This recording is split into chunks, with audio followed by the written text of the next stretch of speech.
let us start this lecture with a thought process from Charles R. Swindoll. The difference between something good and something great is attention to detail. And of course, the attention is very important for doing something good, and not only the good but also the great. So, in the last lecture we basically looked at how to handle the flame height of a two-dimensional jet diffusion flame, and today we will be looking at how it has been extended by Roper, the analysis of the Burke-Schumann, but I will not be getting into the detail of the analysis, which will quite lengthy in nature. And what I will be doing, we will be looking at giving the final result. So, and then which we can use it. Roper in 1970 extended this Burke-Schumann model, which I had discussed earlier, by varying the velocity to vary along the axial direction. In actually in the Burke-Schumann model, we use that velocity will not change along the axial direction, means y direction in that, which is not true, right. So, therefore, that was a fallacy in that. So, he has extended that, and he has he extended this work also for the circular port and then square port and other things, right. So, let us for circular port, if you look at this is the analysis what he did, right. The final relationship we got, that is this one, right, which is having QF divided by TF and TF, right, and this is of course the 4 pi d infinity, this is your diffusivity, and ln 1 plus 1 over nu, and T infinity divided by TF. TF is your mean flame temperature, right, and the TF, if you look at, is the fuel stream temperature, because the stream temperature may change, right, and T infinity is the ambient temperature, whatever it will be there, right, at the oxidizer side, right, and D infinity is the mean diffusion coefficient evaluated generally for the oxidizer side. This is the diffusivity, right, and this is of course the theoretical by Roper, right. And they also looked at this expression and tried to couch the experimental data and come up with a relationship like that HF. HF is the flame length or flame height, whatever you call, it is having a constant. This is basically a constant, right, and QF and T infinity by TF, and TF is the fuel mean stream temperature, ln 1 plus 1 by nu. So, they have retained the similar this thing, but however, they match a constant to match the experimental data, that is all I can say, right. And then in the process they have eliminated this diffusivity and then this term, the coefficients also, that is a simplification they have done. So, for the square port, however, they have looked at in a little similar, they have arrived at this relationship of flame height similar, only thing they have put it something inverse error function here, and this is the similar in nature. And if you look at the coefficient, looks to be same for both the circular and the square, they have written, and the constant is very different, right, from the experimental data. And they have also extended this for the various fuel kind of things, right, which is they have plotted with the flame height versus the volumetric flow rate in centimeter cube, and you can see that very interesting thing you can see, this is the circular port, right, and when you talk about this slot kind of burner, this slot, this is B by H, it can be 2, right, and it can be 5, it can be 20, it can be 1, if it is 1 it is a square, right, kind of thing. and you can see that as this aspect ratio or the slot h by d increases, the flame length becoming very small as compared to circular. When it will be twice, kind of thing, h is twice of that b, you will get, particularly at the higher flow rate, the flame height increases, right. And actually what they have found out is a linear dependence on the flow rate for a circular port, and linearity of course depends on the slot burners, right. And they say that these flames are basically dominated by buoyancy because the Froude number is small, and this is basically HF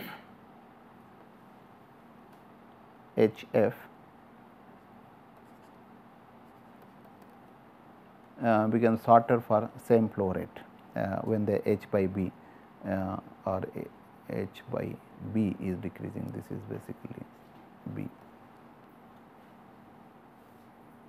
right.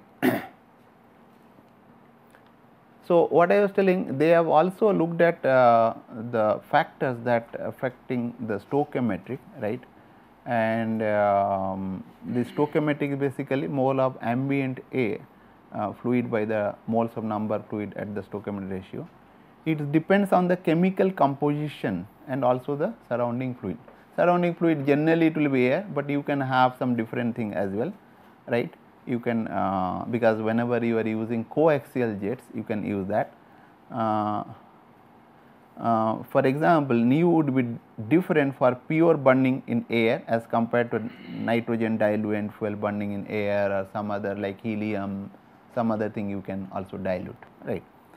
And the various fuel one can think of hydrocarbons, let us say like methane, ethane, propane, butane. Hydrogen and carbon dioxide comes over here, and this is the relative flame height with respect to the methane, right, and versus the new mole fraction they have. It looks to be very linear kind of things, and they are getting, and because of fact that what they are attributing, that this is a nu which will be depend on that what is the n and m, because n, if you look at for methane basically n is equal to 1, m is equal to 4, right, and for propane, butane it will be, as it goes on, ethane it will be 2 and m will be 8 to 4, no 6 kind of things, right. For ethane n is equal to 2 and m is equal to 6, it will be go on increasing. So, therefore, nu will be, it will be changing, right.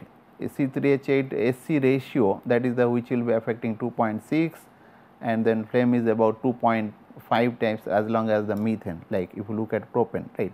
So, as it is changing, then this thing will be changing. So, therefore, the flame height will be goes on increasing when the hydrocarbon become higher hydrocarbons being used.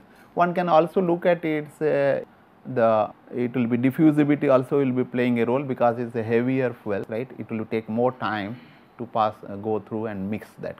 So, that is also another way of looking, but right. So, flame length basically increases with SC ratio of as the SC ratio of the fuel decreases. That is the thing what they have found out. So, we will take an example and we will be using in this basically how to use the Roper's formula for calculating the flame height. Laminar butane gas jet is issued from a tube into air, right, as a flame height of 10 centimeter, right. So, let us say this is there and that flame is given, and this height HF is given as basically 10 centimeter, right. And we will have to find out, volumetric flow rate, I can say V dot basically, and we will have to find out heat release rate. Heat release rate I can say HR, heat release rate,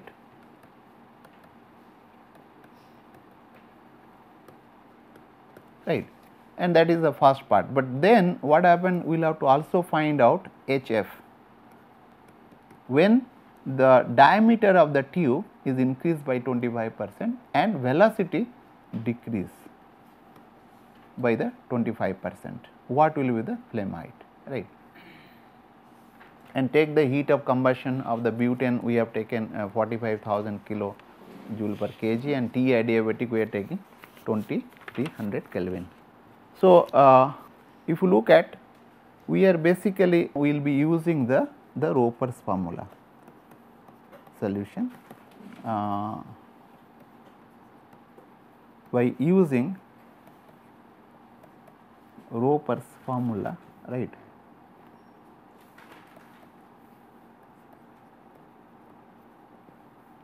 And keep in mind that this is experimental, right. We are not using theoretical value.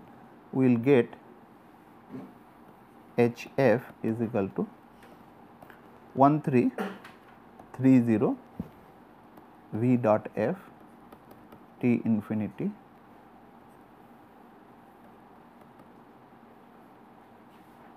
Tf divided by ln 1 plus nu, right. In this case Tf is given, right, and actually this is given. If you look at, this is given,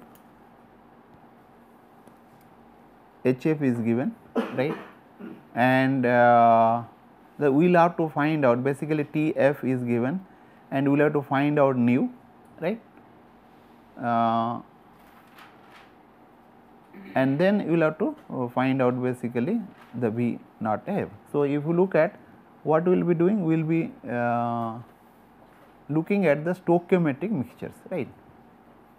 The stoichiometric mixtures for the butane, this is the butane gas, right. So, C4H10 plus, I can write down plus 79 by 21 N2, right, is going to the carbon dioxide and it will be getting to the water, and you will be getting also the 3.76 N2. So, if you just do that balance, I will be having 4 here, and if you look at H, then I will have to do it is 5 here, and if I do this will be 6.5, I can say 6.5, right, and this is for the stoichiometric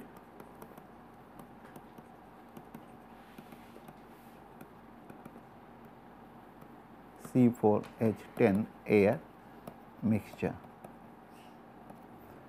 So, the nu I can find out will be m dot air divided by m dot f is nothing but your 6.5 32 plus 79 divided by 21 28 into 58 is equal to 15.38, right, and which is roughly okay, because the hydrocarbon generally it will be coming something around around 15, right. So, then like we know T infinity is not given here. You can take basically T infinity as something 298 Kelvin, right. I can take T infinity. So, therefore, if I say this is equation 1, I can find from this, I can find out the volumetric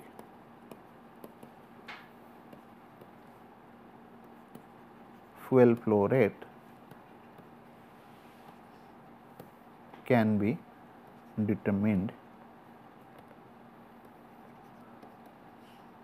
from equation 1 as V dot F is nothing but your is equal to HF ln 1 plus nu 1330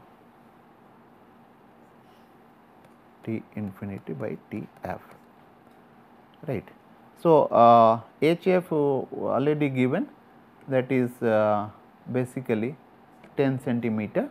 10 centimeter means we will have to say it is meter, right. It will be 10 power to minus 2, right, into ln, this is 1 plus 1 divided by 15.38 divided by 1330 into 298 divided by 2300, you will get something 3.7 10 power t minus 5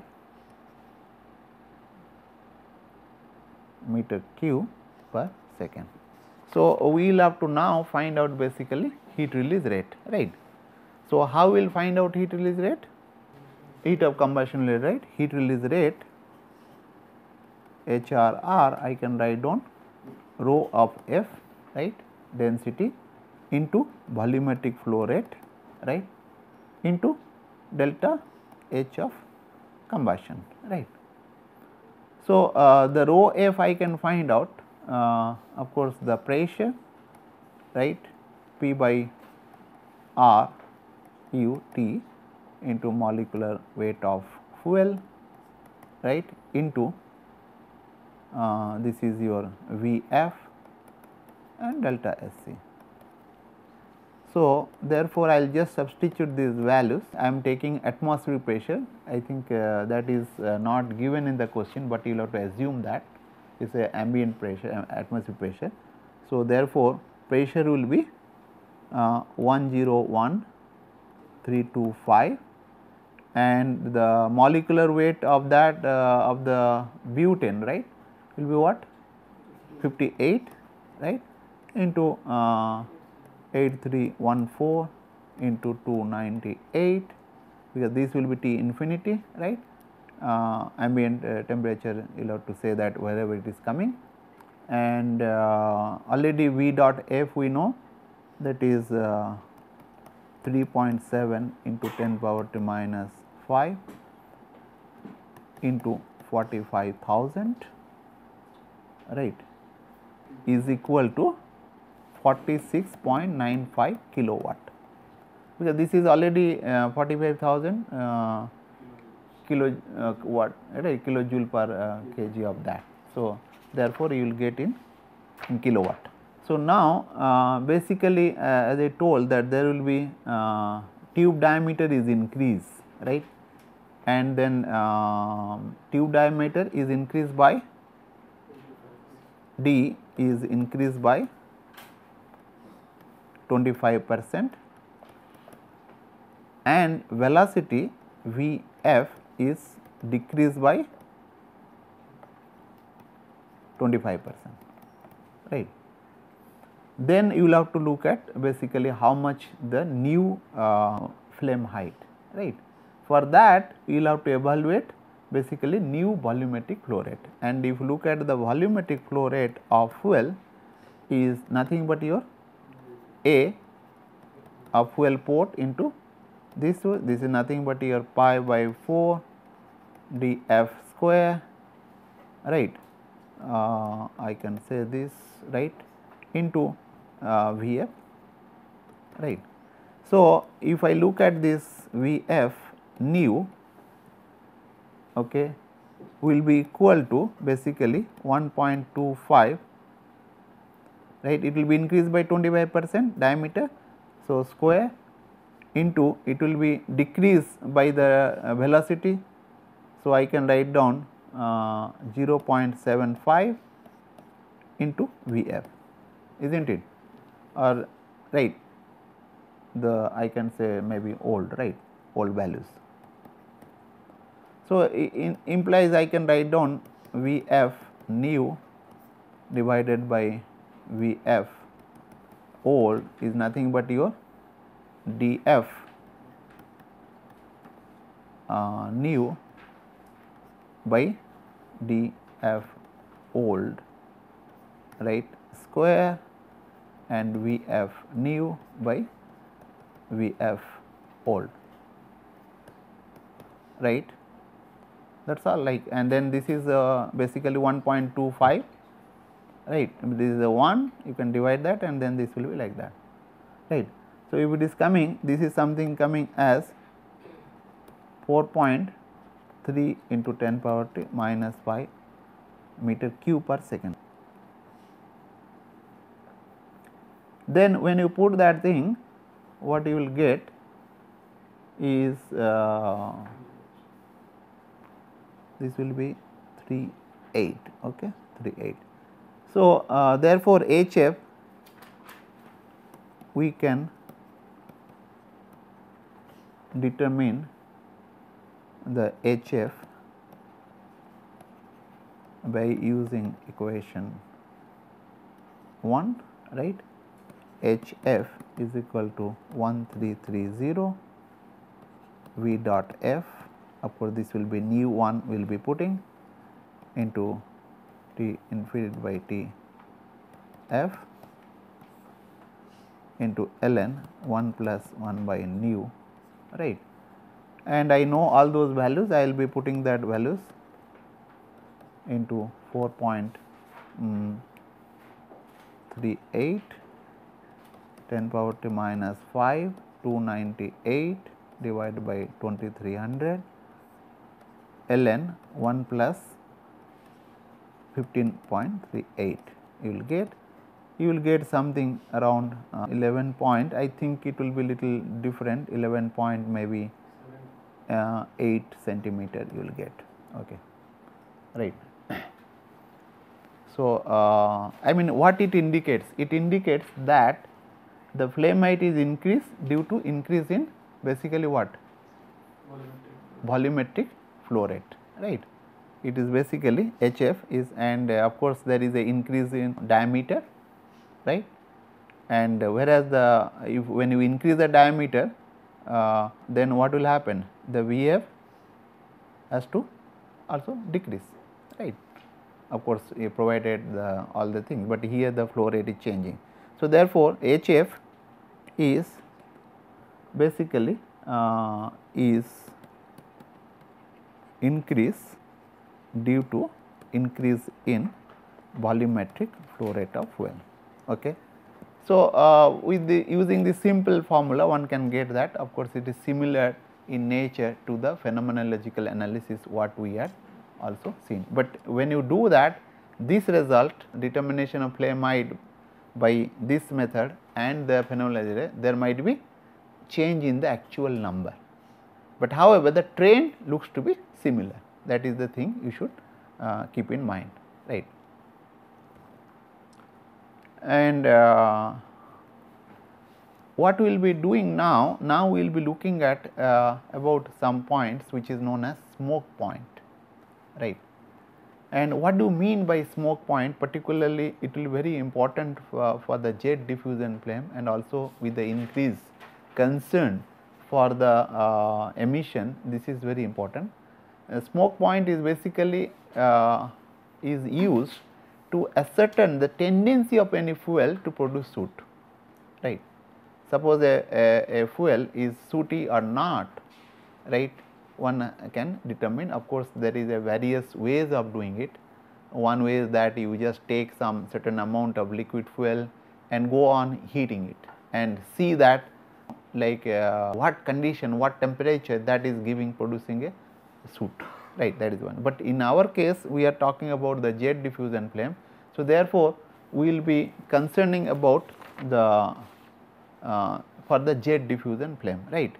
So, according to the ASME standard, the smoke point is the height of flame in mm in a standard burner, means certain diameters is required, without causing any smoke, right.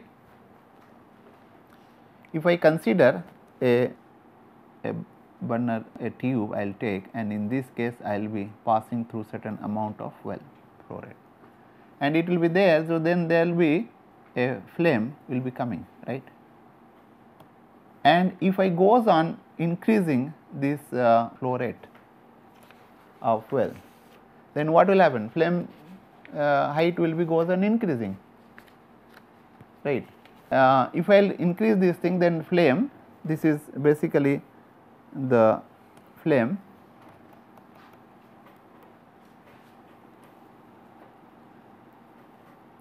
which will be increasing, and then as you find out, then it will be producing a large amount of soot, because it is in quiescent atmosphere. These are basically air which are quiescent atmosphere, right, and then it will be start smoking, right. Smoking means a lot of soot will be produced. That means we will have to find out what is the minimum flow rate of the fuel in which there is no smoke. In other words, that is the critical flow rate at which the smoke will start producing, right. So, that we call it as a basically smoke point. So, if you look at a figure here, of course, this is taken under the zero gravity condition, right, used by this photograph is basically produced by NASA, right, and this is your jet flame. As you goes on increasing the fuel flow rate, I mean as you with increasing this, the mass flow rate of fuel is increasing, right. And as you go on, you will see these are the soot is being formed, start forming, like these are the soot is open, right, soot being formed, and then smoke, it is very much smoky kind of things. So, generally that height what is called as basically that means when it will start opening of these tips, right, and then because of soot is there won't be any flame, it will be cooling the flame, right, because soot is lot of soots are being produced here, there will be soot, and these are the soot wing region, large amount of soot will be formed here. As a result, that flame is not there, it is quenching, right, and then it will be start, all the soot will be going, instead of oxidizing it is going up, and that point where it will be coming, this is basically known as smoke point, right. And this depends on the kind of fuel you are using. It is basically alkanes and propane, butane, heptane, octane. You can see that this is for the critical mass flow rate at which the smoke started producing. Okay. Smoke means a large amount of soot, right, opening of this tip and other thing. So, if you look at the propane is becomes propane's smoke point is higher as compared to octane. What is the meaning of that? That means that octane, isooctane is more prone to the formation of the soot as compared to propane. Are you getting? Lower the value means it is at very small flow rate started smoking, right. That means this fuel is not good from the smoke point of view. Are you getting? And similarly, the alkenes, right, is again the similar situations for alkenes, ethylene, propylene, decene. You can look at it is, of course, there is a little bit change here, but it is in similar number, right, kind of things. So, similarly, alkynes, these are the kind of things the flow rate is being done. Aliphatic is having very low. That means aliphatic is more prone to the smoke as compared to alkynes, and alkynes is more prone to soot than the alkenes, and alkenes is more prone to soot than alkanes. That is the general conclusion you can draw from this data, right, that you should keep in mind. And so, let us now look at about the soot formation. How does, because the smoke point is coming due to the soot formation. Now, we will be looking at how does the soot basically being formed in the jet diffusion flame or any other flame, right. So, and we had a question why diffusion flames are orange or yellow in color.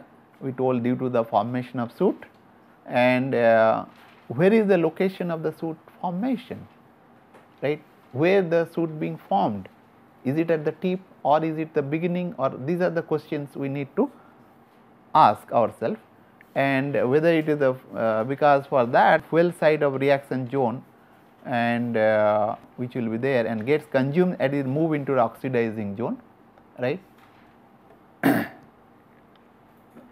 And will all the soot particle get consumed in a oxidizing zone or not, that is the one question has to be asked.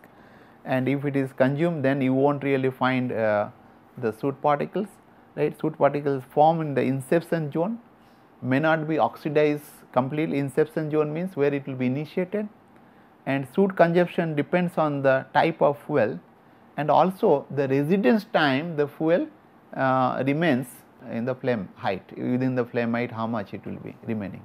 So, that is also dictate the soot the life of the soot particle. And what is the soot wing? Is basically the local extinction of flame at its tip leading to the formation of smoke. Keep in mind, the smoke is formed, that does not mean smoke has not been formed in the jet diffusion, does not mean soots are not formed. Soots are formed, but it is good enough to extinct the flame locally, and then soot will be going out and flame extinction. We will have to look at process of soot formation. Basically formation of precursor species or carbon nuclear will be there, and then there will be particle inception, particle will be formed, and then there will be the surface growth and particle agglomeration will be there. So, with this I will stop over. In the next class we will be discussing about mechanism of soot formation. Thank you very much.